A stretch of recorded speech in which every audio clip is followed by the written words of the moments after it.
To ‘yan uwa dangi Hausawa a hokum sallama irin ta ‘ya'yan Hausawa.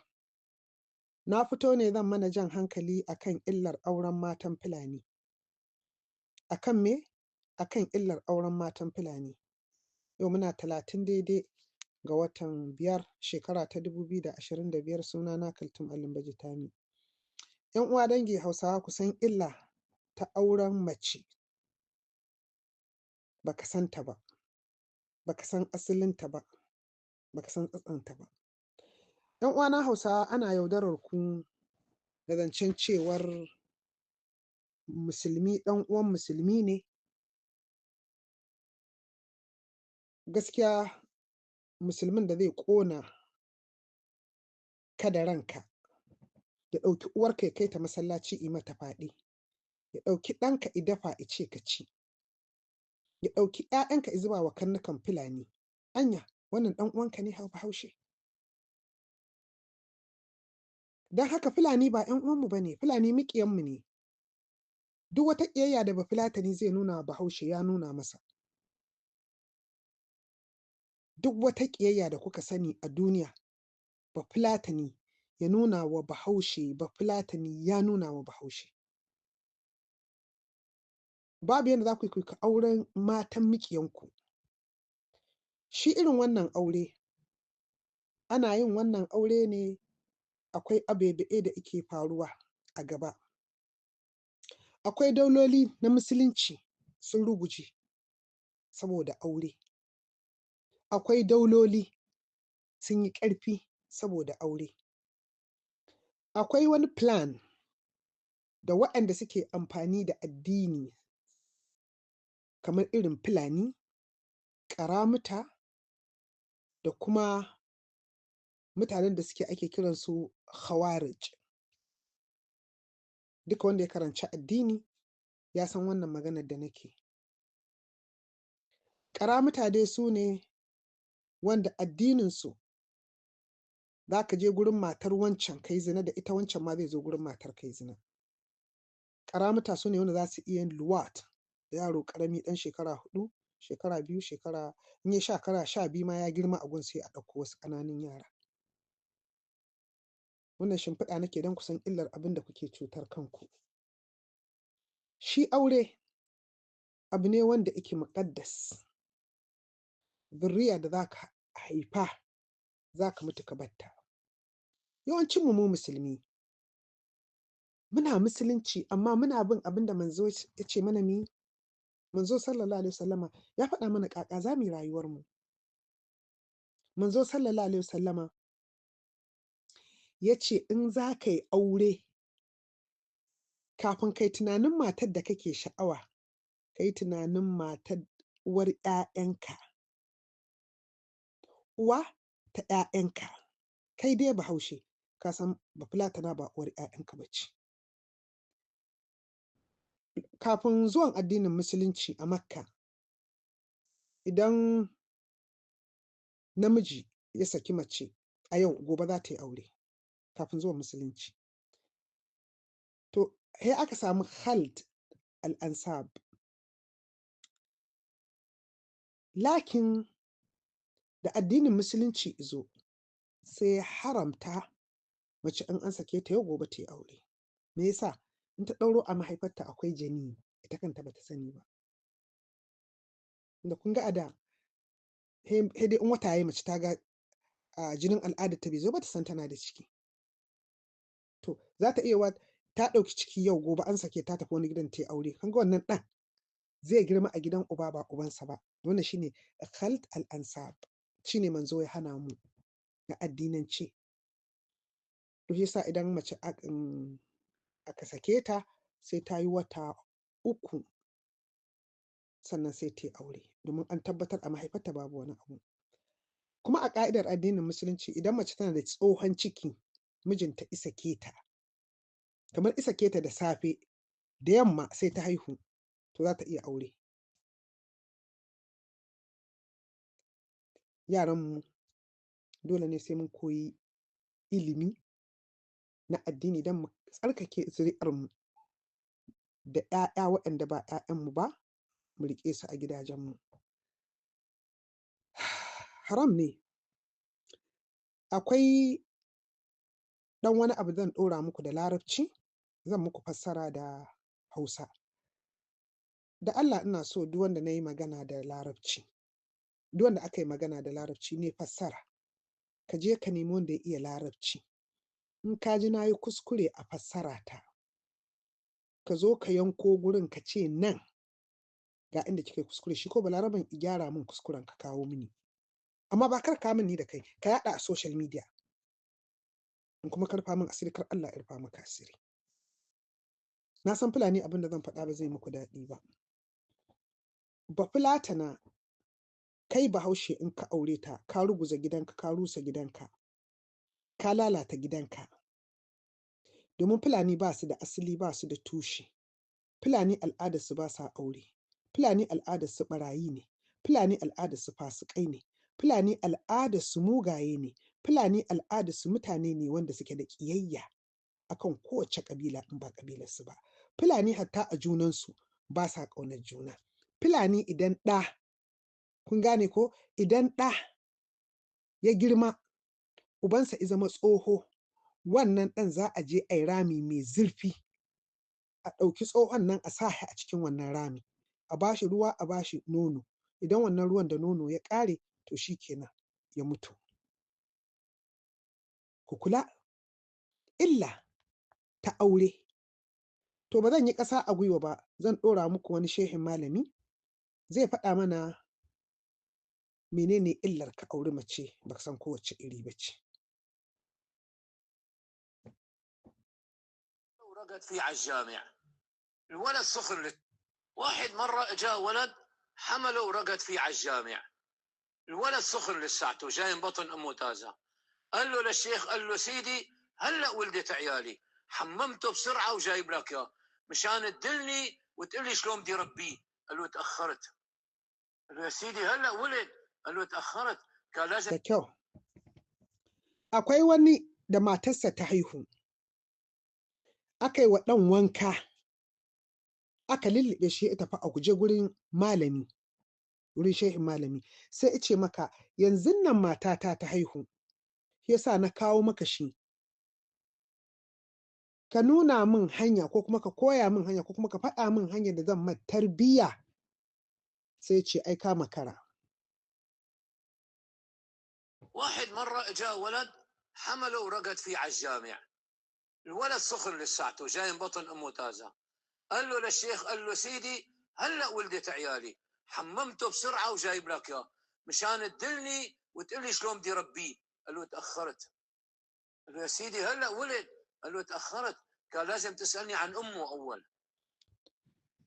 Matarsa ta haihu, aka yi wa ɗan wanka, a gurguje aka nannaɗe shi, sai ya tafi masallaci. Ya kai shi gurin shehin malami, ya ce yanzu matata ta haihu, na taho yanzu gurinka, nake so ka nuna min hanya ko ka faɗa min hanyar da zan mata tarbiyya ta kirki. Wannan shehin malami buɗar bakinsa ya ce, ka yi latti, ka makara. Ka makara. Sai ya ce saboda me? Ya ce kafin ka haifi ɗan, za ka yi faɗi ta ƙaƙa. Ya yi ƙarasa ku ji. قبل ما تسألني عن الولد جبت الولد تسألني عن أمه فالأم هي الأساس لما أتزوج بنت صالحة نعم فالأم هي Ya ce kafin ka haifi ɗan, uwar ita ce za ka zaɓa. Idan ka zaɓi uwa saliha, ɗan shi ma zai zo salihi.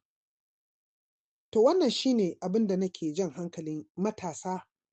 Aure yana da muhimmanci. Kafin ku yi aure, ‘ya'yan da za ku haifa ku tausaya musu, ku yi musu adalci, ku zaɓa musu iyaye na gari. بالنسبة إلى ساعتها بتربي الأولاد تربية صالحة أما إذا كان الأم اخترتها بس مشان جمالها بس مشان أواعيها مشان الموضة تبعها بس مشان إيه نعم إنه والله معها مادي أو كذا لا هلا هيك ما بيمشي الحال. Ya ce, idan uwar kafin ka aure ta za ka zaɓa mar uwa, idan uwar saliha ce, za ta yi wa ɗa tarbiyya ta saliha, tsarkakakkiyar tarbiyya mai kyau. idan kuma ka auri uwar don ko wani kyanta don ko wani fashin ɗinta, to babu yanda za a yi ka samu ɗa salihi. الأم أهم شيء. وتخيروا لنطفكم فإن العرق دساس. A'udhu billah. Ya ce uwa ita ce mai muhimmanci. Ya ce ku zaɓi inda za ku saka mani ɗinku saboda tsatso yana naso. وفي رواية فإن العرق نزاع، يعني الولد بياخذ نخواله أحيانا، فإذا كانوا أخواله تعبانين سيئين ليه راح تترجى بالأولاد إنه يطلعوا الأولاد صالحين؟ Yawwa. Ya ce tsatso yana naso. Ya ce watakil ɗan zai karɓo hali na dangin uwarsa. Idan uwarsa ba tsarkakekkiya ba ce, ta ƙaƙa wannan ɗan zai zama salihi ko ya zama tsarkakekki. فكان نعم أبونا صلاح الدين الأيوبي كان يدور على المرأة الصالحة حتى اجتمع فيها، فقال بأنه بدي ولد يخرج مجاهد من صلبي يفتح بيت المقدس، وجاب ولده فتح بيت المقدس. Mahaifiyar Salahuddin al-Ayyubi. Kun san wane ne Salahuddin al-Ayyubi? Ba musulmin da bai san shi ba. Mahaifinsa iya neman mace, sai ice ina neman mace na aura wacce za ta aifa min ɗa ya je ya buɗe Baitul Maqdis. Ya kuma nema ɗin tsarkakakkiyar mace ta haifa masa Salahuddin al-Ayyubi shine wanda ya buɗe Baitul Maqdis. Da matasa kusan hatsarin auren matan Fulani. Duk wanda ya auri Bafulatana ɗansa dole ne ya zama ko ɓarawo, ko mizinaci, ko ɗan ta'adda, ko munafiki, ko ya zama ajalinka kai uban. Domin Kacallas Buba ya ce, ko Bahaushe ne isha nonon Bahillata in suka ce hillancin zai yi. ‘Ya'yanmu, ku yi taka tsantsan. Ku yi taka tsantsan da auren matan Fulani. لكن على ايش اعتمد؟ اعتمد على الام الصالحه مشان تنشئ ولد صالح. هلا نحن ما لنا ببيوتنا، يا هل ترى زوجتك بتقول له لابنك اي نعم قوم صلي الظهر؟ Ya ce, me isa Salahuddin al-Ayyubi aka haife shi aka yi mara wannan tarbiyyar? Saboda uban Salahuddin al-Ayyubi ya zaɓi uwa saliha. Matan da kuke aura a gidajenku suna tashin ‘ya'yanku su ce ku tashi ku yi sallar azahar? صلي العصر، صليت يا امي لما ما صليت. ko kuma kai sallah ta la'asar, kai sallah ko ba kai sallah ba. فيقوا على صلاه الصبح لما ما بتفيقوا، هذا الامر عائد للام. Ko kuma da asuba ta tashe shi yi sallah, wannan abu yana ɓangaren uwa, domin uwa ita ce mai kula da ‘ya'ya. Shi uba aikinsa kamar mafarauci ne don da yake gyara kayan farauta. Kai namiji in ka tashi aiki za ka tafi. Aiki za ka tafi, ka je kai aiki, ka farauto abin da ka kawo matarka ta gyara ku ci. Ita kuma uwar tana tare da ‘ya'ya. ‘Ya'yan nan kashi 80 cikin 100 wannan uwar tana tare da ‘ya'yanta. In ka zaɓi uwa ta gari tsarkakekkiya, to ka tsallake rijiya da baya. Amma in ka zaɓi uwa fasika, to ‘ya'yanka za su zo su fasikai. المدرسة اللي إيش؟ لو ما في عندها خلفية إسلامية ما بيمشي الحال. أنت أب لك مسؤوليات، لك مسؤولية بأنه طعمي ابنك حلال. الولد عم ياكل حلال وطالع قلبه أعمى، فإذا أكل حرام شلون بده يطلع معناته؟ فقد ما إيش درت بالك على الولد، إذا بتطعميه حلال فسبحان الله إيش يعني بيتم ملتزم دين. Alhamdulillah.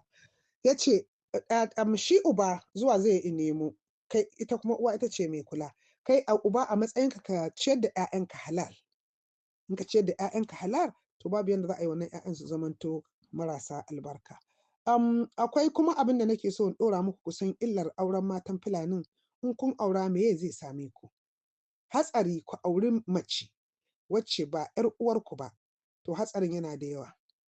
Ciki akwai za ta iya kashe ku, za ta iya fita waje ta yi zina, za ta iya kawo namijin gida yi zina da ita. Saboda yanzu a mata na ƙasan nan babu mata fasikai mazinata wanda su malaman na Fulani suna fitowa da bakinsu su faɗa. Ga ɗaya daga cikinsu. Zina da matan aure suke yi a waje. Zina da matan aure suke yi, zina da matan aure suke yi. Mutane da yawa suna nan suna raising ‘ya'yan da ba nasu ba. Ɗa ba naka ba kana nan kana kashe kanka a kan shi. kana wasting time ɗinka da kuɗinka da energy-ka kai shi makaranta ka biya mai kuɗi kana tunanin ya goban shi ya kaza ka baban shi na can maman ta sani haka za a yi shiru ka ci gaba da wahala. Wannan yana ɗaya daga cikin abin da ake ta faman gwagwagwa da shi yanzu a maganan nan da ake cikin wannan al'ummar tamu gaba ɗaya. Ta, wannan ya isa izina. Wannan Bafulatani ne, malamin Bafulatani ne. Zan ɗora muku mace wacce ita mijinta ma ya je kotu, kuma daga jin kwatar bakin mutumin za ka san ɗan kowace ƙabila ne. Wani magidanci mai suna Musa Liman da ke garin Hoserin Bebe a ƙaramar hukumar Yola ta Kudu a jihar Adamawa ya zargi wasu manya-manyan garinsu da cewa suna lalata da matarsa, lamarin da ya sa ya garzaya zuwa kotu domin a ƙwato masa hakkinsa. To sai dai yanzu cikin ikon Allah, Musa Liman ya ce Allah ya toni asirinsu. Baya ga ma yanzu haka ya ce yana ɗauke da hirarsu a waya na matarsa da kuma masoyan matarsa na bayan fage. To Musa Alhaji Liman, ga ka a kotu, me ya kawo ka? Na kawo ƙaran Robertino da Liman. Menene matsayin shi a wannan gari? A wannan gari, a garin Hosere shine Jauro. A wani gari? Hosere. Hoserin Bebe ko? Hosere Bebe. Hoserin Bebe. To me ya faru ka kawo ƙaran su? Yana neman mata na, yana buga mata kullum, yana hira da ita, yana kiranta da je ɗakinsa kullum. Kana da tabbacin haka ya faru? Ina da tabbaci. Menene shaidarka? Ina da shaidu ya kai 5. Waɗanda suka ce me? Wanda suka san yanzu yana yi. Tsawon shekaru nawa kake zargin su? Ni kan bana ne ban zarge shi ba ma, waya ne, a wayansa ne yana magana da ita a waya yana ɗaukawa. Yana magana da ita waya yana ɗaukawa. Shine na ji a waya aka kawo mini gashi yadda yake hira da ita. Maganganun banza yake magana da ita. Kuma kana da maganganu a wurinka? Ina da maganganu. Shine ka gabatarwa kotu? Shine na gabatarwa kotu. Amma ka taɓa kama su ya je wurinta? Ban taɓa kama su ba. Waɗannan maganganu dai su ne hujjanka? Su ne hujjana.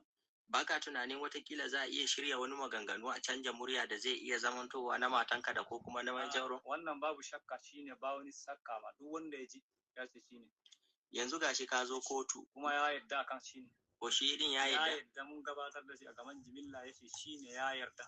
A yi masa hukuncin da ya kama duka. To yanzu menene kotu ta ce muku? Ya ce har da yaronsa, ya ce ya yarda da nasa amma bai yarda da yaron ba. Yaron shi ma yana neman matan ne? Yana neman matan. Su biyu kenan akan? Su biyu. Ya aka yi su biyu suke neman matanka kuma uba da ɗa? To ni a memory ne na ji ga muryan baban ga muryan yaron. Kowa bai san dan uwansa yana neman matan. Kuna da muryan yaron? Muna da muryan yaron.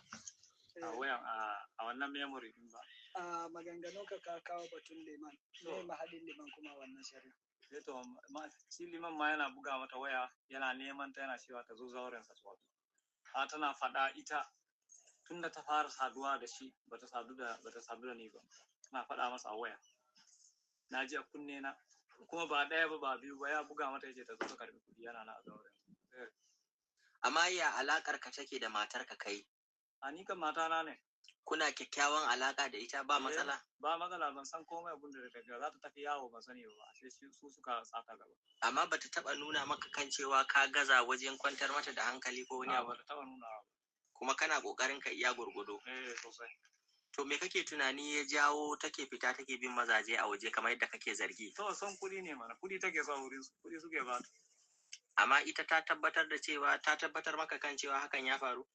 To ita kan yanzu da ta gane, an gane sirrinta yanzu shine ta gudu ta bar wuri. Ba ina ba. Tana ga Liman ga mai gari duka tana tare da su. Ai su ne manyan gari. Fatar maganar nan ta bayyana tana tare da su ya fi shekara 5. Wa'annan abebaye ina so ku ‘ya'yanmu na Hausawa ku sani, zina a gurin Fulani ba laifi ba ce. Don kai Bahaushe ka auri Bafulatana ta fita ta yi zina, a ƙa'idar addininsu na Fulako wannan ɗan naka ne, domin su ba su da ɗan zina. Matsayin ‘ya'yan zina a wurin mu Fulani masu Fulaku, wato idan matar Fulani masu Fulaku ta yi jima'i, wato ta kwanta da wani wanda ba mijinta ba sai ta haifi ɗa ko ta haifi ya, to wannan ɗa na mijinta ne, wannan ya ta mijinta ne. Domin mu Fulani masu fulaku babu ɗan shege babu ƴar shege, babu shege babu shegiya. Mu Fulani masu fulaku ba jima'i wato kwanciyar aure ne ke sa ɗa ya zama namijin aure ba. A jima'i wato kwanciya ba shine abin da yake sa ƴaƴaye su zama mallakin iyayensu maza ba, aure ne. To, aure ne. Saboda haka kuma yi musu adalci, kuma yi adalci. Malamansu ma, wannan namijin zai je gurin wannan mata, wannan namiji zai je gurin wannan mace. Don haka in ka auri Bafulatana, kai da kanka ka sani cewar ka auri mazinaciya kuma in ta zina kar kai mata faɗa. Domin in kai haka ba kai adalci ba, domin ga matsayin 'ya'yan zina a gurinsu. A duk jihohin ƙasar nan akwai hizba. A Sokoto da buɗe musu balbalin bala'i sannan suka buɗe hizba. Yaro ne yana shi a agar. Kun gane ko? Afwan. A lokacin su kansa yan izala da suka bi musu Alhaji Usman duk jikinsu yayi sanyi. Yace arnan banza arnan wofi ana maganar musulmi wai baka izini kai magana. Alhaji Hamisu dan Abalu to malam Awwalu mu je mu zauna lafiya nace Alhaji kai mana shi. Me zaka ga mana tun muna yara shi ne yake zuwa suna cin matanka a cikin gidanka. Alhaji Usman su kan suka shiru. To akan haka nake jan hankalinku matasa, in za ku yi aure, ku auri 'yar uwarku Bahaushiya. Hausawa tun kafin zuwan Musulunci muke wani abu da ake cewa kaiwa budurci. Duk yadda za a yi wa aure sai an mata gwaji ma tukunna na budurci. Shi ma ɗa sai an mara gwaji na samartaka. Idan ɗan nan ya taɓa zina kan gidansu ya lalace. Kuma a ran da aka gano, kuma ana ganowa in ya fice har ya mutu ba zai dawo garin ba. Ya mace idan aka yi mata aure aka kai ta gidan mijinta, ana al'ada a haɗa ta da abubuwan da ya shafi kan gidansu. Wata za a haɗa ta da ɗan taure, wata da zakara. Idan dai ta taɓa zina ita wannan ɗan tauren nan zai mutu. To wannan fa kafin zuwan Musulunci. In aka yi al'ada za a sa ɗan taure a gefe. In dai ta taɓa zina nan to zai mutu. Kuma sai an lanƙaye jininta na kai budurci a ƙofar gidansu kowa ya ga. Ba abu ne wanda aka yi na al'ada, amma ni a ganina da a ce in zama Bafulatana, al'ada irin wannan tasu ƙazama, gwara a ce ina da wancan ɓangaren, ina ɓangaren Hausawa. Kuma ji tsoron Allah. ‘Ya'yan da za ku haifa, kun ji dai malami ya faɗa ana ta haifar ‘ya'ya, maza suna ta faman wahala. Kuma ba ‘ya'yansu ba ne. To in ta ɗauro a wannan ‘ya'yan kuna da su a gidajenku, in dai matarku Bafulatana ce. Kuma in kuka ɓata rai to kun yi zalunci. Al'adar mutum ba za ka zo ka ce kai za ka hana shi ba. Fulani al'adarsu ce. Yes, al'adarsu ce rashin aure. Domin da su tun fil azal ma ba sa aure cire suke. Ba sa aure kwata-kwata cire suke. To bari nan mu tafi tsabi da gudaje. Bihin lacan kai yanzu bai dace kai da ka ce mana a koma al'adun gargajiya kai. Idan mu bihin lace wa in zai yi aure wa kwalli ne zai sa. Ya kalli matar ta bi shi sai ta yi aihuwa ɗaya biyu ba a ɗaura auren haka da ci gaba cire ne fasara shi. Yanzu ciren ne za mu koma to kashin ba a da ka ciren za mu koma yi. Ko kuma a'a wannan tambaya ce mai muhimmanci. Ku kuma dabara ta rage ga mai shiga rijiya. Ku ji tsoron Allah. Manzon Allah sallallahu alaihi wasallama ya hana tabanni, Islam ya hana tabanni. Ka ba ɗan wani sunansa. Ka ɗauko ɗa ka ce wannan ɗana ne ka ba shi suna. Allah ya haramta. Bare kuma ɗan da za ka auri mace ta kawo namiji akan gadonka na sunna, wani izina da ita ya mata ciki kai kuma ka ciyar ka shayar ka tufasatar da shi ya shiga cikin danginka. Ku ji tsoron Allah.